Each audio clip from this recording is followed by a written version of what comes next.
Hello, wild wanderers and fellow nature nerds. So as of June 11th, I am officially a certified interpretive guide. And the capstone of the certification training was a 10-minute presentation on a topic of my choosing. And I chose coyotes, specifically coyote myths and misconceptions. Now, for that presentation, I was limited to 10 minutes. But for today's episode, I want to expand on that presentation because I can. It's my podcast and I don't have to contain myself to just 10 minutes. So today, I'm going to talk about one of the largest predators that most of us are likely to encounter, coyotes. Coyotes are very adaptable and they survive even in dense urban areas. It might surprise you to learn that there are about 5,000 coyotes living within the city limits of Chicago. Now, in the book of Wolves and Men, Barry Lopez writes, "We know little about wolves, but a great deal about what we believe wolves to be." And even though, yes, he was talking about wolves, he could have just as easily been talking about coyotes. There's a lot of fear surrounding coyotes, and fear leads to misconceptions because we interpret their behavior through the filter of that fear. Combine fear and misconception, and it leads to persecution. So my goal today is to deconstruct some of these myths and misconceptions and help you to see coyotes in a new light, one that's not filtered by fear. I'm your host, Tim the Nature Nerd O'Hara, and this is the Dispatches from the Forest podcast.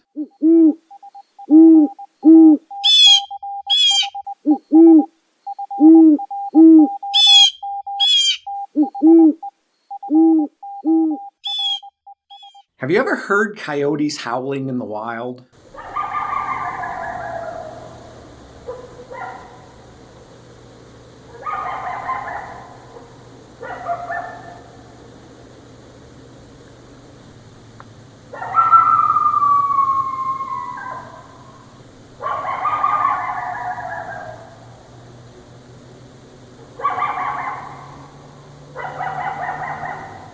How does that sound make you feel? I mean, maybe you felt a little bit nervous or scared. Maybe you got a shot of adrenaline and your heart started beating just a little bit harder, a little bit faster. That's not uncommon. I think that sound touches some primitive part of our brains from back when humans were not at the top of the food chain, when we were potential prey. Now, coyotes don't howl at the moon, and it's easy to see why people think that. We often hear them at night, and it's part of what makes them mysterious and a little bit scary. And they don't howl when they're hunting. Think about that for a minute. If you were going hunting or you were going to go out animal watching, would you trek out to your deer stand with your Bluetooth speaker blaring while yelling to your hunting partner? Of course not, because you'd scare away the very things you were looking for. Coyotes are the same way. Howling is communication. Next to humans, coyotes have the highest number of distinct vocalizations of any land mammal. Coyotes don't have cell phones, so they need to yell at each other. "Hey, I'm over here. Where are you?" "Well, I'm over here. Let's meet by the big pine tree." Or maybe it's, "Hey, everybody. I'm single and ready to mingle." Now, the other thing about coyotes howling is that people are terrible at estimating the number of coyotes they think they hear howling. There was a study done where they played recorded coyote howls for people and asked them to estimate how many coyotes they were hearing. People almost always thought it was double the number. So if it was one coyote, they thought it was two. If it was two, they thought it was four, and so on. And this has to do with the way coyotes can change the pitch of the howl mid-howl. So how many coyotes do you think makes up a typical pack? I think a lot of times we have this image of dozens, like in the cartoons when something happens and all the eyes suddenly appear in the forest. But the average pack size is 6 to 8. It's a family unit. I'm actually going to stop calling it a pack and call it what it is, a coyote family. Usually it's mom and dad, this year's pups, and last year's pups. Beavers have the same family makeup, and we don't call them a pack of beavers. And coyotes mate for life. If one of the mate dies, the survivor oftentimes won't remate. And they're just trying to survive in a world that's been trying to kill them in often very cruel ways for the last couple of 100 years. by shooting, trapping, poisoning, and as I just recently learned, the intentional introduction of sarcoptic mange-carrying mites. Yeah, that's right. Mange was introduced by the federal government as a way to control predators like wolves and coyotes. Imagine having all your hair fall out and having an incredibly itchy rash over your entire body that eventually becomes infected and kills you. To illustrate one of the misconceptions about coyote families, this is a quote from Facebook about the coyote pack we had near us in Virginia. This man said, quote, "We need to do something about that pack. If it gets too big, it will start to hunt bigger game like deer and pets and children." No, just no. When the family gets bigger, they don't start hunting bigger game or pets or staking out the local preschool. No, the older kids move out. They get married. They start families of their own. So you might be thinking, great, that just means there's more coyotes out there waiting to eat me. But I've got great news for you. Coyotes don't want to eat you. And it's not because you taste bad. I'm sure you're delicious. But you're much bigger than a coyote's preferred prey. The average coyote is about the size of a medium dog. Average weight is between 20 and 40 pounds. Now, wolves are twice the size of coyotes, and they hunt in groups, which lets them take down bigger game. Coyotes, on the other hand, usually hunt singly or in pairs. The typical prey for a coyote weighs less than 25 pounds. But people are afraid of getting attacked by a coyote. Here's some other examples from social media. This first one is from the same guy who said we need to do something about that pack when I pointed out that that's not how coyotes work. He wrote, "My daughter and I were deer hunting and I watched as 3 coyotes picked up her scent. One of them circled through the woods, showing up in front of her tree stand, expecting to catch her on the ground. The other 2 had followed her track in a classic flush and ambush scenario that canines have been using since the beginning of time. When she tried to get a shot at the one near her tree stand, he saw her, yelped, and took off, causing the other 2 to run also." Now, he's assigned a lot of intent. He also apparently feels that coyotes know what tree stands are and how they're used. Now, this second one was from when we lived in Nebraska. And just to give it a little context, this happened behind my house where there was a gravel road.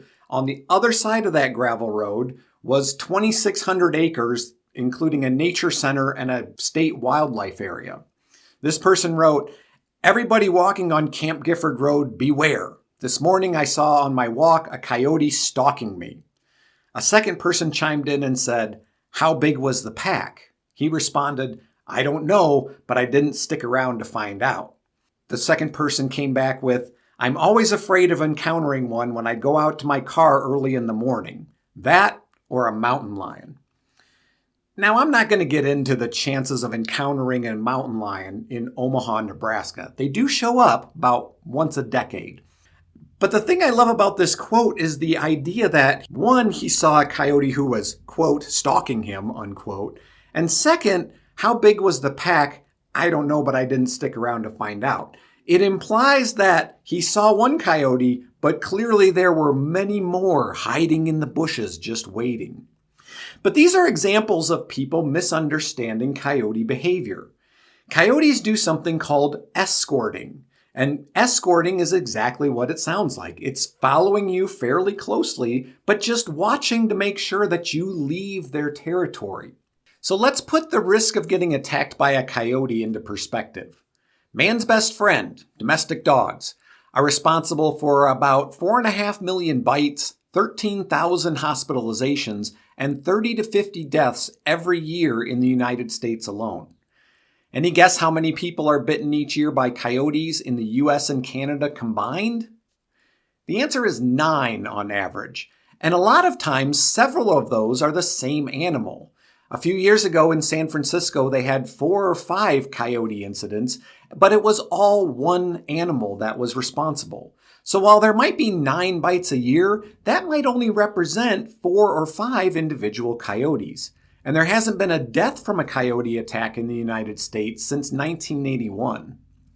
By causing car accidents, deer kill about 200 people a year and are still the only wild animal to have knocked me off my bicycle.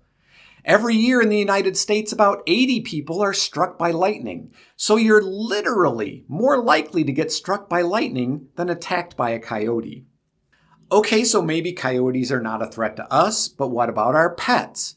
You might have heard that coyotes will lure dogs out so the family can attack them.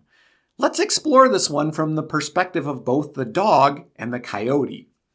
Now, first of all, if you have a small dog, under 25 pounds, I'm not going to lie, remember those are about the size of typical coyote prey. So, yeah, your Chihuahua Pug cross could look like a coyote yappy meal.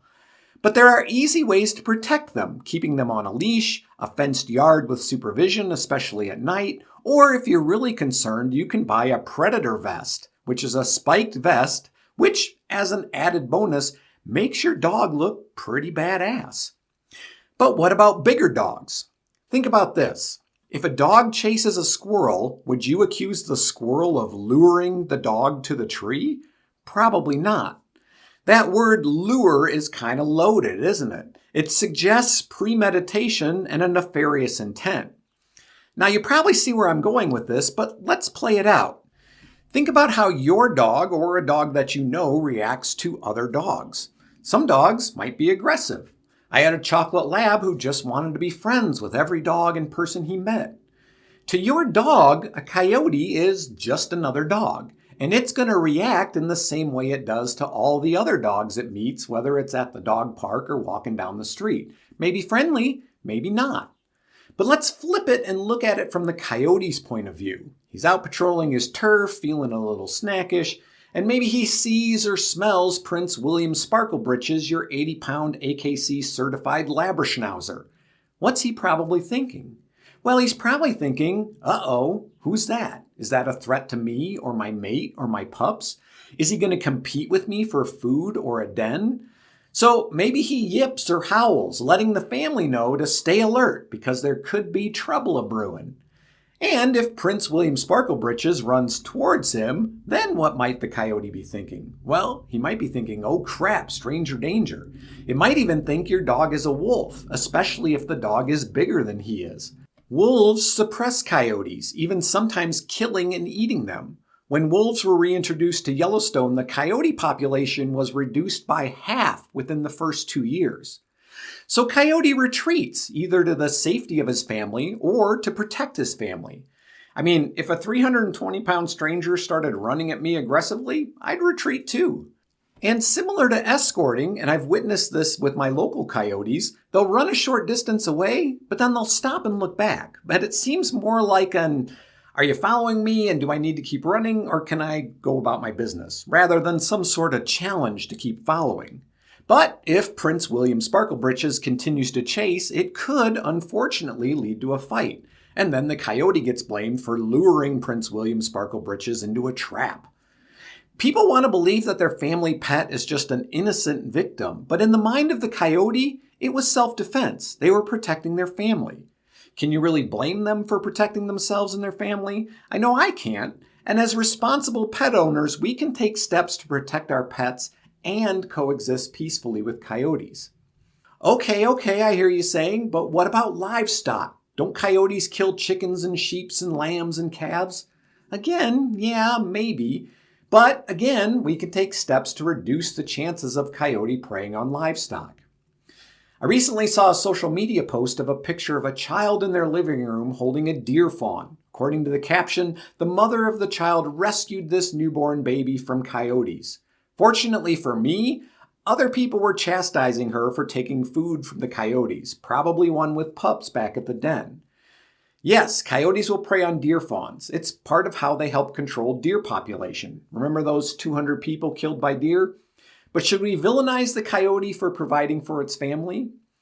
Again, look at it from the coyote's perspective. Here's enough food to feed the whole family for a couple of days, and just when it's about to get it, some big, smelly, ugly, scary beast comes along and runs you off. Well, now what?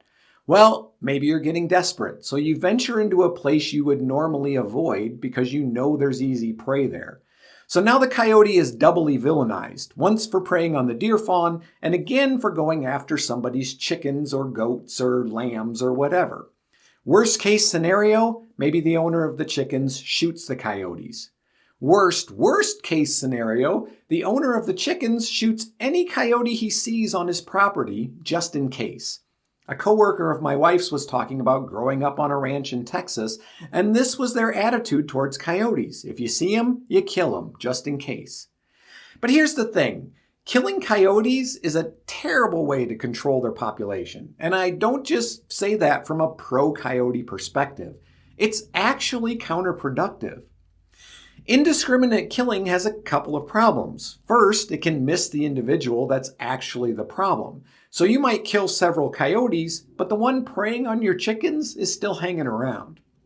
Second, it can throw the social hierarchy into disarray, leading to an increase in livestock predation because if the older, more skilled and experienced hunters are killed, the remaining, less experienced coyotes will turn to easier prey. Finally, coyotes will actually increase their birth rate to compensate for reductions in their population. Killing them leads to them having more pups, hence more coyotes. It's a never-ending cycle and another example of the adaptability that has helped coyotes be so successful. The reality is that protecting livestock tends to be relatively simple. It just requires a little bit more work. Fences, secure enclosures, especially at night or during calving season, motion-activated lights, livestock guardian dogs, even alpacas and donkeys are naturally defensive towards predators, not to mention really loud, and they can help prevent losses to coyotes. It's the cost of doing business. If you grow corn, you need to have plows and tractors and seeds. If you raise livestock, you need to have secure enclosures and fences and maybe livestock guardian dogs. I once heard an agricultural extension agent say that he advised ranchers that if they lost calves to coyotes, they should get rid of the mother cow. His reasoning was that was a bad mother. Any mother cow worth her salt should be able to easily fend off a coyote or even two. Okay, the last thing I want to address is the idea of the coy wolf. People use this term, coy wolf, when referring to a coyote-wolf hybrid. First off, I'm going to be honest. I hate the term coy wolf. I think it's used to sensationalize and stoke the fear of coyotes and make them sound scarier than they are. Now, it's true that as you move across North America from west to east, coyotes start to gain some wolf DNA.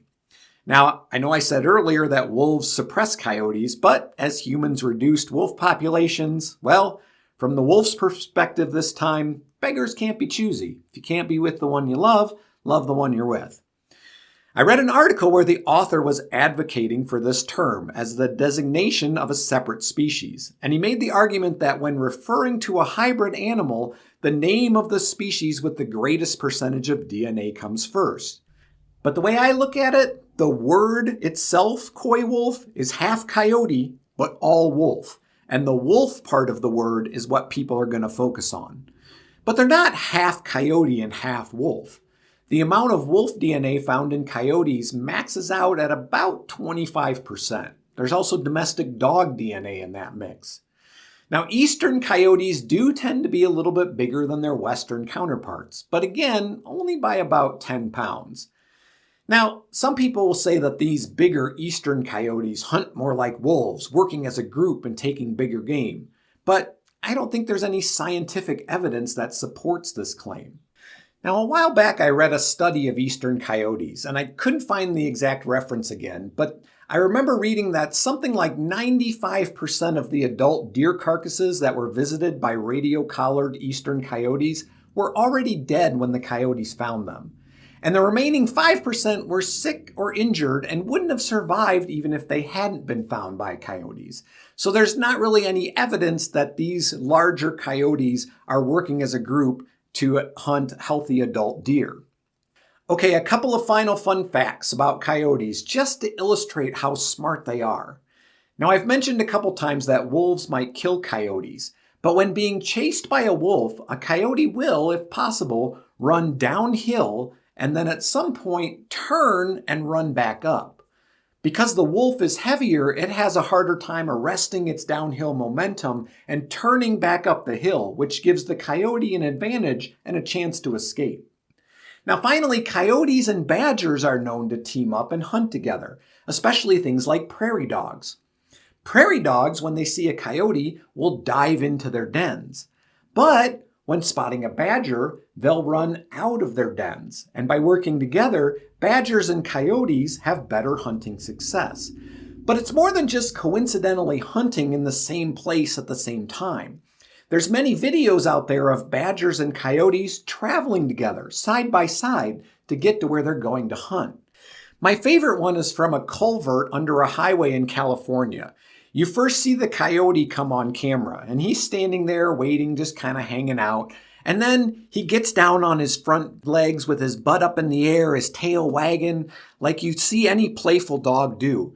Then the badger comes into view, and the coyote jumps up, does a little hop, and together they walk off through this culvert together. And with that, I'll wrap it up. I hope you have a better understanding of some of the misconceptions about coyotes and their behavior, and how these misconceptions can lead to fear and persecution.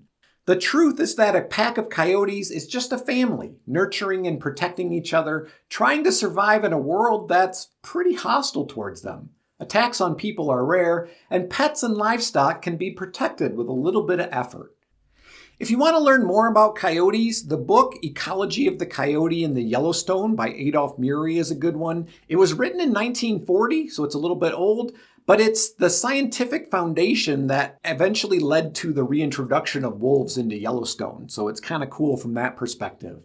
You can also check out the Urban Coyote Research Project at urbancoyoteresearch.com or Project Coyote, projectcoyote.org if you're on the internet. Thanks for listening. If you want to support the podcast, you can do that by becoming a patron. Just go to patreon.com/dispatches from the forest. If you want to send me an email or make a donation via PayPal, you can do that at dispatchesfromtheforest@gmail.com. You can also get yourself some merch. Go check out the merch store and all it has to offer. cafepress.com/shop/dispatches from the forest is where you can find that. I'm your host, Tim the Nature Nerd O'Hara, reminding you to go outside and get dirty.